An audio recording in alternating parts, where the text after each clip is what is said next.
Salut, c'est Black.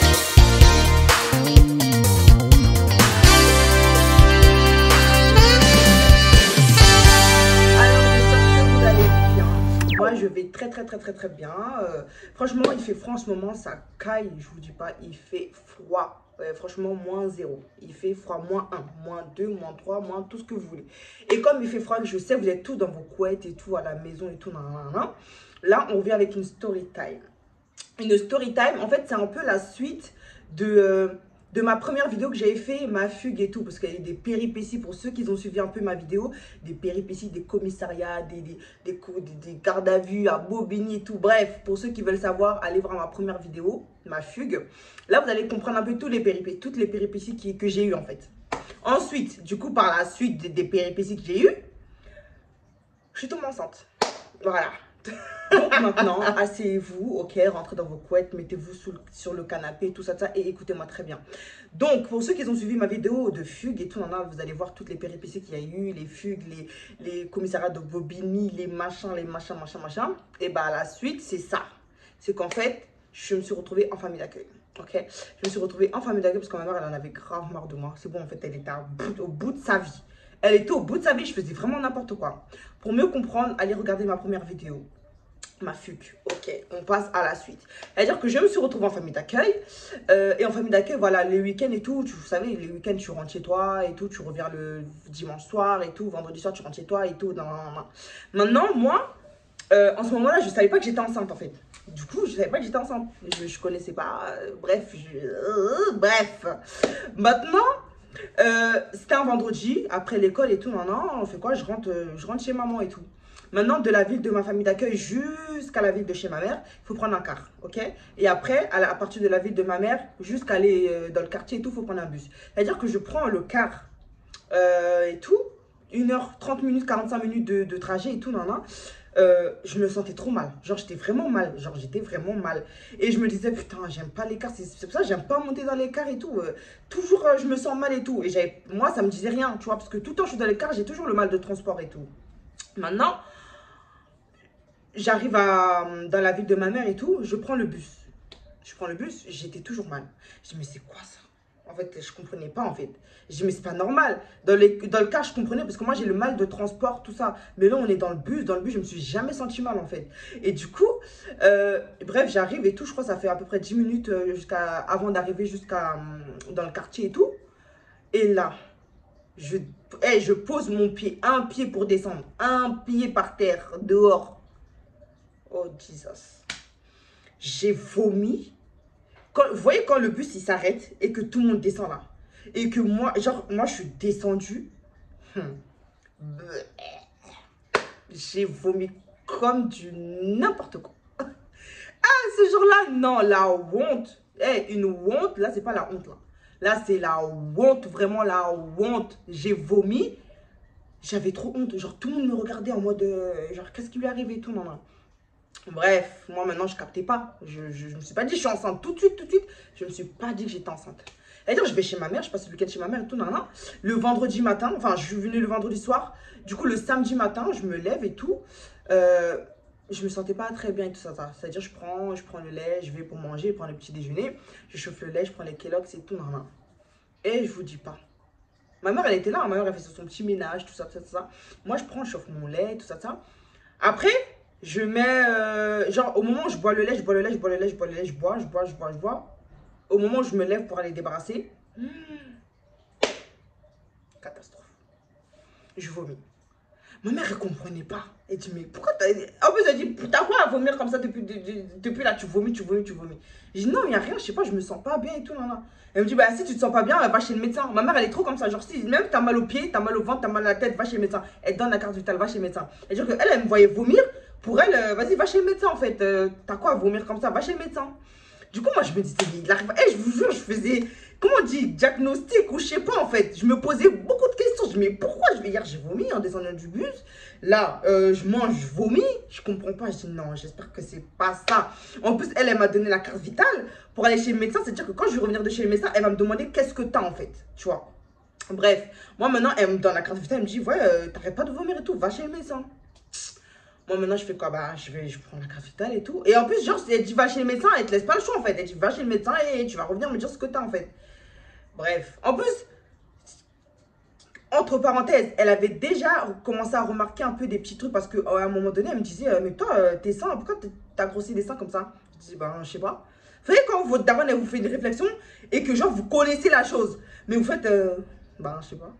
Genre, bah, je sais pas, j'ai grossi des seins, quoi. Bref, revenons.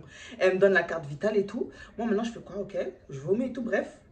Elle me donne la carte vitale, je repars, enfin, je vais chez le médecin. Le médecin, il me prend et tout. Et après, je lui dis cash. Franchement, je passe même pas par Catua. Je lui dis clairement, écoutez, moi, ça fait 2 jours là que j'arrête pas de vomir et tout. Après, il me demande, c'est quand tes dernières règles? Je dis, franchement, je sais pas. Moi, je connaissais pas trop, en fait, contrôler mes dates de règles et tout. C'est-à-dire, franchement, je sais que ce mois-ci, j'ai pas eu mes règles. Mais je sais pas, en fait, je sais pas trop et tout. Bref, vous connaissez les médecins. Il va quand même aller vous prescrire une prise de sang. Moi, je lui ai dit cash, en fait. Je sais pas si je suis enceinte, mais j'arrête pas de vomir. Je sais pas ce qui se passe là-dedans, mais je sais pas. Et du coup, il me dit, ok, bah, au moins, tu me le dis directement, je sais pas si je suis enceinte. C'est-à-dire qu'il y a des risques que tu sois enceinte. Je me suis dit, ouais, je sais pas, peut-être et tout. Il me donne l'ordonnance et tout, nan, nan. Et comme le laboratoire, il est juste à côté de chez le médecin, c'est-à-dire, je vais et tout. Je fais la prise de sang le matin et tout. Il me donne le papier, ouais, venez rechercher à 17h. Maintenant, je rentre chez moi. Et du coup, ma mère, je lui donne la carte vitale. Elle me dit, le médecin, il a dit quoi? Après, genre, moi, je lui ai dit, et je savais pas, en fait, du coup, parce que vu que j'ai fait, pardon, vu que j'ai fait le test de grossesse, je lui ai pas dit même que j'ai fait le test de grossesse. Je lui ai dit, non, le médecin, il a dit, c'est la gastro, tout ça, c'est le début de la gastro et tout. J'ai dit, j'avais le début de la gastro et tout, non, non, c'est normal, voilà, c'est la gastro. Elle me dit, ah, ok, d'accord et tout. C'est-à-dire, moi, je l'ai menti comme ça. Et c'était à 9h. 10h, 11h, 12h, 13h, 14h, 15h, 16h, 17h. 17h, je fais quoi? Je m'habille et tout. Je vais chercher les résultats. J'arrive et tout. Je donne la carte pour récupérer les résultats. Je donne et tout. Elle me donne l'enveloppe et tout. J'ouvre. Je comprenais rien. Enfin, vous savez quand on fait des tests de grossesse de sang, il y a des numéros. Après, il y a des signes comme ça. Genre, si c'est en bas de ça, je sais pas. Bref, pour ceux qui ont déjà fait. Moi, maintenant, je lis. Je comprenais pas. Après, j'ai demandé à la dame, est-ce que vous pouvez m'aider à lire et tout? Je sais pas et tout. Elle me dit, non, moi, je ne peux pas accéder à vos informations et tout. Allez chez votre médecin, il va vous dire et tout. Moi, j'ai pas le droit de lire et tout. Je dis, bon, ok. Je ressors du laboratoire avec le papier et tout. Je suis là, je lis. Moi, je me dis, bon, bah, en fait, je comprenais rien. Je comprenais rien. Mais bon. Je lis. Je me dis, bon, bah, il y a des chiffres et tout, je comprends rien. Mais si j'étais enceinte, genre, ça allait marquer, genre, enceinte. Vous voyez, comme sur les tests urinaires et tout. Ça allait marquer, genre, en gros, en haut, à gauche, à droite, j'en sais rien. Ça allait marquer enceinte. Là, je vois partout, il n'y a pas marqué enceinte. Je me suis dit, bon, bah, Dieu merci, je suis pas enceinte. Bon, ça, c'est autre chose, il y a un autre problème. Je rentre chez moi. Au moment où je rentre, vous voyez, sur la route, tu marches. T'es trop sereine, ça y est, c'est bon, je suis pas enceinte. T'es trop sûre de toi. Après, il y a un truc dans ma tête qui me dit, madame, tu vas où là? Il y a un truc, en fait, il y a un truc, madame, toi, tu comprends rien. Tu comprends rien. Dans tout ce que tu as lu là, tu n'as rien compris. C'est parce que tu n'as pas vu enceinte que tu te dis que tu n'es pas enceinte. Je me suis arrêtée. Et je me suis dit, bon, je vais aller chez le médecin. Je vais repartir chez le médecin, voir la secrétaire, Anna. Elle c'est une meuf depuis que je suis bébé et tout. Elle m'a vu grandir même quand... Bref, j'y arrive. Je me suis dit, bon, ok, je vais aller chez le médecin, je vais demander à Anna et tout, elle va me lire et tout. Parce que moi, je vais pas faire la même genre, je comprends rien, je vais pas faire la même genre, je suis pas enceinte en fait. Du coup, j'arrive et tout, je dis, hé Anna, j'arrive et tout chez le médecin. Je dis, Anna, j'ai fait le test de grossesse et tout, est-ce que tu peux m'aider et tout à savoir si je suis enceinte ou pas? Parce que je comprends pas. Elle me dit, ouais, vas-y, donne et tout. Elle prend la feuille.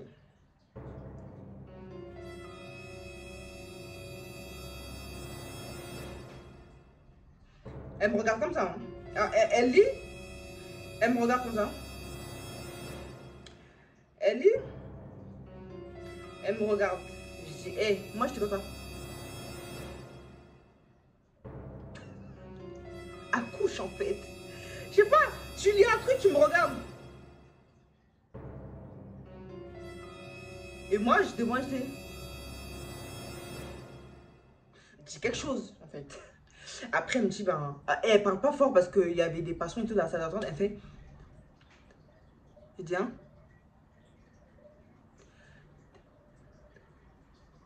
Je dis, hein? J'entends pas là. Je comprends pas bien là. Tu veux dire quoi en fait?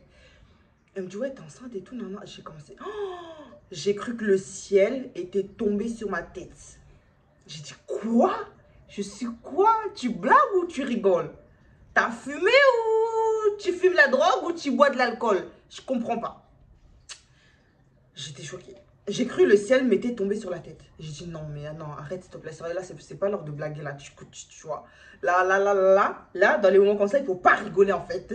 Elle me dit non, et tout, t'es enceinte et tout. Non, non, je dis non. Elle me dit ouais et tout. Elle me dit mais après, si tu veux pas le garder et tout, non, non, bah tu sais, tu peux te faire accompagner et tout, non, pour avorter et tout ça. Moi, je me suis dit ouais, bah oui, ma mère, non, elle va mal le prendre et tout. Je vais avorter et tout, non, non, et tout. Elle me dit ouais et tout, bref. Je sors du cabinet. Et tout, non. Vous savez, quand vous venez d'apprendre qu'une personne est morte, un décès et tout, non, non, vous marchez les mains sur la tête. Vous dites, mon Dieu, my God, je vais faire comment? La meuf, elle me parle d'avorter. Moi, déjà, je vais faire comment? Ça, je connais pas. Je sais même pas comment on fait pour avorter. Comment on fait pour enlever les enfants, je sais pas. Comment tuer les enfants, je ne sais pas, naïveté. Comment je vais faire? Elle me dit non, t'inquiète pas et tout, t'inquiète, secret professionnel, je sais pas quoi, la PMU ou je sais plus quoi, non, non, ils vont pas dire à tes parents et tout, non, non, bref. Moi maintenant, je marchais dans la route comme ça, je marchais dans la rue, j'étais décapitée. Je disais là, je rentre, je vais dire quoi à ma mère? Je vais lui dire quoi? Elle sait que j'ai la gastro. Maintenant, je vais lui dire, je vais venir changer, je vais dire je suis enceinte. Vous voyez pas qu'il y a un truc qui fonctionne pas là-dedans, là. J'étais décapitée, je pleurais. Vous voyez, quand je pleure, je marche, je pleure. En même temps, je marche, je pleure, j'avais les mains comme ça. Je marche, je pleure comme ça. Je vais dire quoi, maman? Je pleurais. Un jour, on m'a dit, il y avait mon père qui était mort, qui était mort en fait. Maintenant, j'arrive et tout, je rentre chez moi, j'arrive chez moi. Comme s'il n'y avait rien. Genre, j'ai rien dit, j'ai même rien fait montrer, mais je boulais, j'étais dans ma chambre. Je boulais. Je réfléchissais comment je vais dire à maman. Comment je vais dire à maman. C'est ça le défi en fait. Comment je vais dire à maman. Bref, un jour, 2 jours, 3 jours, une semaine passe. Je dis bon, je vais appeler mon pasteur, ma mère spirituelle. Je vais lui dire. Et elle, au moins, elle pourra expliquer à ma mère. Peut-être que ma mère, elle va moins s'énerver si ça vient d'elle et tout. Mais moi, j'avais vraiment pas les couilles. J'avais vraiment pas le courage d'aller voir ma mère et lui dire je suis enceinte. Mais ça va commencer comment en fait? Genre, je vais commencer comment? Je vais me lever comment? Pour aller dire à ma mère, mais je suis enceinte. J'allais pas pouvoir. Donc, j'étais obligée de passer par quelqu'un. Et je pouvais pas passer par des tantes, oncles et tout, parce que je sais que voilà. Mais comme je sais que c'était mon pasteur et que c'est notre mère spirituelle, je sais que ma mère, elle allait pas trop s'enflammer, tu vois, elle allait peut-être comprendre et tout.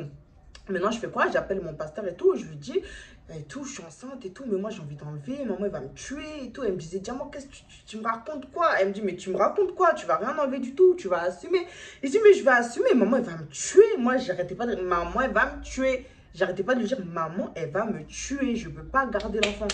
Je peux pas. Elle me dit, t'avortes pas et tout. Non, non, je t'interdis.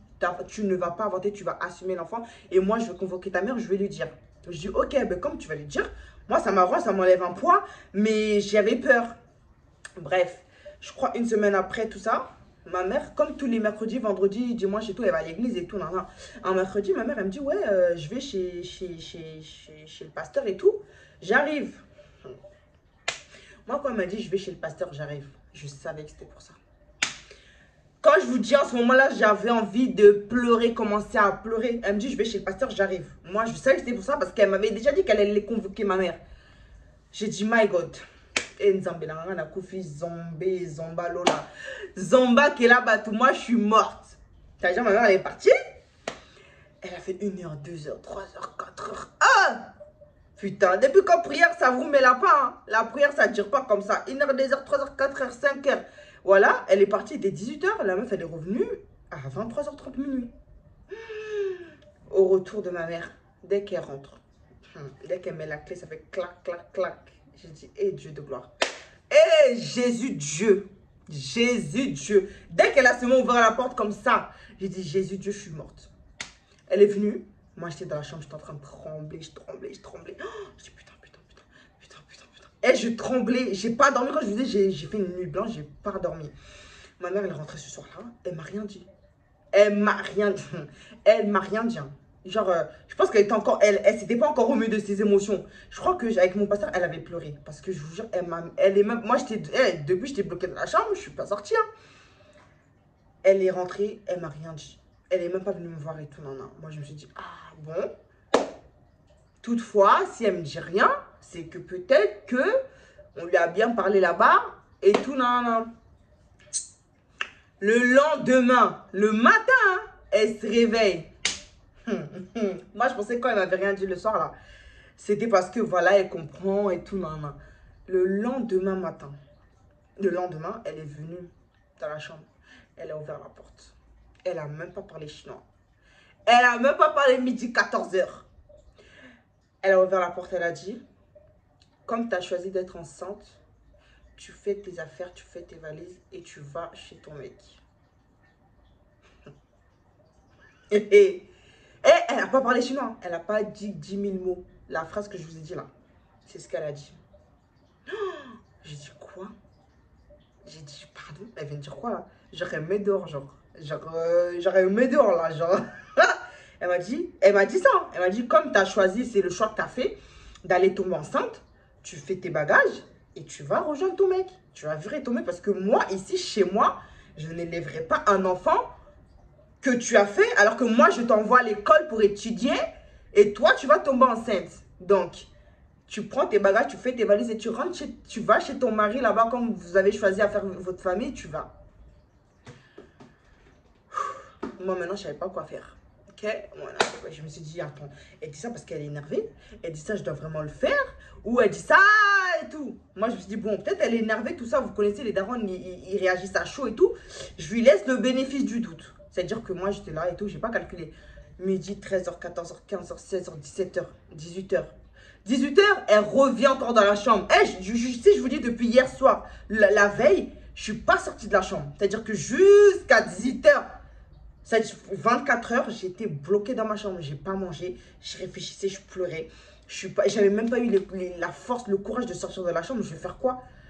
Du coup, le matin, elle m'a dit ça. 10h, 12h, 18h. 18h, et voilà, la meuf, elle bouge pas. Elle revient dans la chambre. Elle me dit, toi, je t'avais dit quoi ce matin? J'espère que tu m'as entendu, j'espère que tu m'as écouté. Je ne vais pas répéter. Moi, je me suis dit, bon, la meuf, comme elle insiste, je vais faire quoi? Je fais ma valise, je me barre. J'ai fait ma valise aussi, tac, tac, tac, j'appelle mon gars et tout, nan, nan. Et après, il vient me chercher. Enfin, il est venu me chercher de ça. Sauf qu'il est venu me chercher et il n'était pas venu tout seul.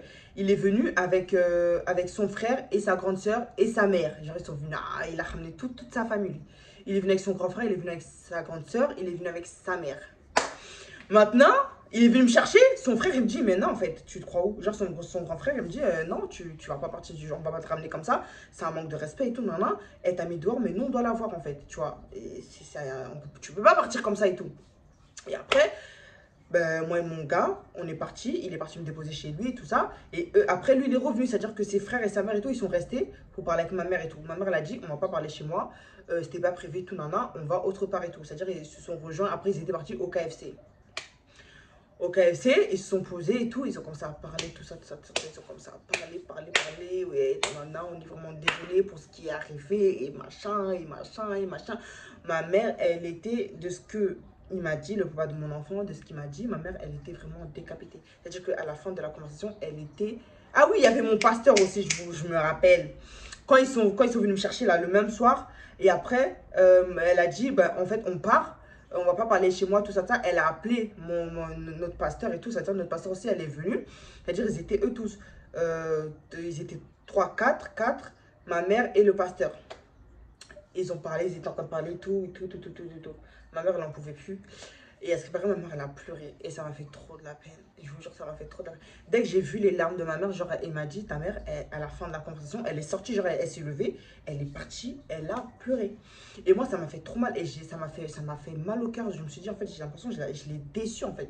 J'ai l'impression que je l'ai déçue. Parce qu'en fait, je pense qu'elle attendait pas ça de moi.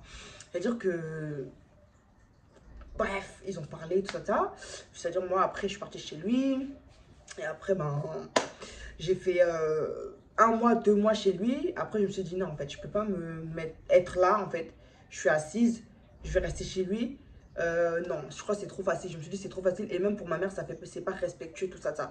Du coup, je me suis dit quoi? Je vais essayer de partir de chez lui. Peut-être pas, je vais pas retourner chez ma mère, mais je vais essayer de partir de chez lui. C'est-à-dire que je suis allée voir mon assistante sociale et tout. Franchement, pour les filles qui se retrouvent dans une situation compliquée et qui sont enceintes et tout, on n'en restait pas comme ça. Et on est en France. Il y a des assistants sociaux qui peuvent vous aider. Moi, clairement, je vous le dis, je ne le cache pas. Je suis allée voir mon assistant social et tout, nana. Après, il m'a trouvé un foyer et tout, un foyer jeune maman. Et je suis allée dans ce foyer jeune maman, du coup, et tout. Après, franchement, pendant toute ma grossesse, moi et ma mère, on ne s'est pas parlé. Parce que je comprends, une chose que je comprends, parce qu'elle était vraiment énervée. Moi et ma mère, on ne s'est pas parlé pendant tout. Dites-vous, pendant 9 mois de grossesse, moi et ma mère, on ne s'est pas parlé. J'étais au foyer, je vivais au foyer. Ma mère, elle avait porté plainte contre le papa de mon enfant. Bref, plein de trucs. Ça, encore, si je rentre encore dans les détails, c'est autre chose. Ok, ça va encore dans une autre story time. Ah, trop de péripéties. Donc, voilà. Et après, du coup, ben, j'ai fait 9 mois de grossesse. Moi et ma mère, on se parlait pas. Je pouvais pas voir le père de mon enfant vu qu'il y avait une plainte derrière son dos. On était sur écoute, c'est-à-dire à chaque fois qu'on parlait et tout au téléphone, on était sur écoute. On pouvait pas se voir. Genre, quand je sortais, quand il fallait que j'aille faire les courses, les gens du foyer, ils m'accompagnaient et tout. Je vous dire, c'était le calvaire. Ma mère, franchement, pendant 9 mois, elle m'a mené la vie dure dans le sens où, genre, j'étais vraiment bloquée dans le foyer. J'étais comme en prison. Limite, c'était une prison. Je pouvais pas sortir toute seule parce qu'ils savaient que si je sortais, c'était pour aller voir le père de mon enfant. Ils nous avaient interdit de se voir. On m'avait convoqué dans les commissariats et tout pour aller témoigner ou je sais pas quoi. Bref, c'était vraiment le calvaire. J'ai passé vraiment une grossesse compliquée. Je vous dire, j'ai pas profité de ma grossesse. Bref, du coup, j'étais au foyer jeune maman et tout, nana. Et le jour que j'ai accouché, donc le 18 novembre, j'ai accouché. Et c'est là que ma mère, elle est venue me voir. C'est le papa de mon enfant qui l'avait appelé. Elle est venue me voir et tout. Et c'est là qu'on s'est réconciliés et tout, nana. Comme on dit, les daronnes, au début, elles sont énervées, tout, nana. Mais quand l'enfant est là, c'est autre chose. Donc, c'était ce jour-là que moi et ma mère, on s'est reparlé et tout, nana. Et à partir de là, franchement, elle doutait pas, mais genre, elle avait cette crainte-là, en fait, de se dire, maintenant, elle a un enfant, elle n'a pas fini ses études, qu'est-ce qu'elle va devenir demain? Est-ce qu'elle sera dans la merde? Est-ce qu'elle va savoir s'en sortir et tout? Et en fait, pour les personnes qui tombent enceintes jeunes, c'est ça qu'il faut, en fait, il faut avoir les épaules. Franchement, c'est pas facile. Pour ceux qui n'ont pas encore d'enfants, ne le faites pas. Franchement, ne le faites pas jeune. C'est pas bien. C'est un CDI. C'est un CDI à plein temps. C'est pas de la blague. C'est vraiment pas de la blague. C'est vraiment un CDI à plein temps que vraiment, vous n'avez pas le choix. Il faut avoir les épaules pour supporter. C'est pas facile d'avoir un enfant, surtout un enfant jeune, quand tu n'as pas fini tes études, quand tu n'es pas stable, quand tu es... Bref, c'est pas facile du tout. Mais Dieu merci, je suis partie de rien. J'ai peut-être déçu ma mère en tombant enceinte jeune. Mais au jour d'aujourd'hui, elle est très fière de moi parce que j'ai rien lâché. Je n'ai rien lâché. J'ai rien lâché. Ok? Au jour d'aujourd'hui, j'ai mon entreprise. Au jour d'aujourd'hui, j'ai ma maison. Au jour d'aujourd'hui, je suis stable. Au jour d'aujourd'hui, j'ai ma voiture, j'ai mon permis, j'ai tout ce qu'il faut. Je suis stable, je suis construite. Et en fait, il n'y a rien de mieux en fait. Et je pense que c'était la chose la plus belle que ma mère aurait pu souhaiter pour moi. Parce que c'est ce qu'elle voulait. Ok? Au jour d'aujourd'hui, je lui ai montré que j'étais capable de m'occuper de mon enfant, que j'ai été capable et tout. Non, non. Donc voilà. Fin de ma story time. Je vous ai expliqué un peu quand je suis tombée enceinte, ce qui s'est passé. Non, non, non. En tout cas, j'espère que ça vous a plu, que ça vous a fait passer un bon moment et tout. Bon, ben voilà, c'est fini. Tous vos commentaires, n'oubliez pas de me laisser ce que vous en pensez. Si vous avez vécu les mêmes situations que moi. Si, voilà, vous aussi, vous étiez dans la même situation et que vous avez pas su quoi faire. Si je peux vous aider, si je peux vous donner des conseils. Parce que oui, franchement, moi, toutes mes copines qui sont tombées enceintes après moi et tout, quand ils sont venus me demander, ah, Diamant, t'as fait comment pour avoir ton appartement? Diamant, t'as fait comment pour trouver un foyer vite quand t'étais au foyer? Diamant, moi, j'aide en fait. Je dis, va faire ça, fais ça, fais ça, fais ça. Ils vont te donner ça, ils vont faire ça. Moi, je suis comme ça. Parce que je sais comment c'était comme ça. C'était la galère, mais j'ai su faire face en fait. Et c'est ça qu'il faut faire. Quand tu sais que tu veux un enfant, il faut savoir faire face à beaucoup de choses. Donc voilà, j'espère que ma story time vous a plu. En tout cas, j'ai essayé de raconter un peu bref pour pas que la vidéo elle soit trop longue, ok? Donc si elle vous a plu, n'oubliez pas d'aimer, de lâcher un petit like, de partager, de mettre un petit commentaire et tout pour que je sache et tout, nana, des petites remarques et tout, nana. Et si vous voulez que je vous fasse une story time aussi sur mon accouchement et tout, les péripéties après justement et tout, nana, dites-le moi, comme ça, bah, je le ferai. Il n'y a pas de souci. Donc voilà, passez une bonne journée et bisous.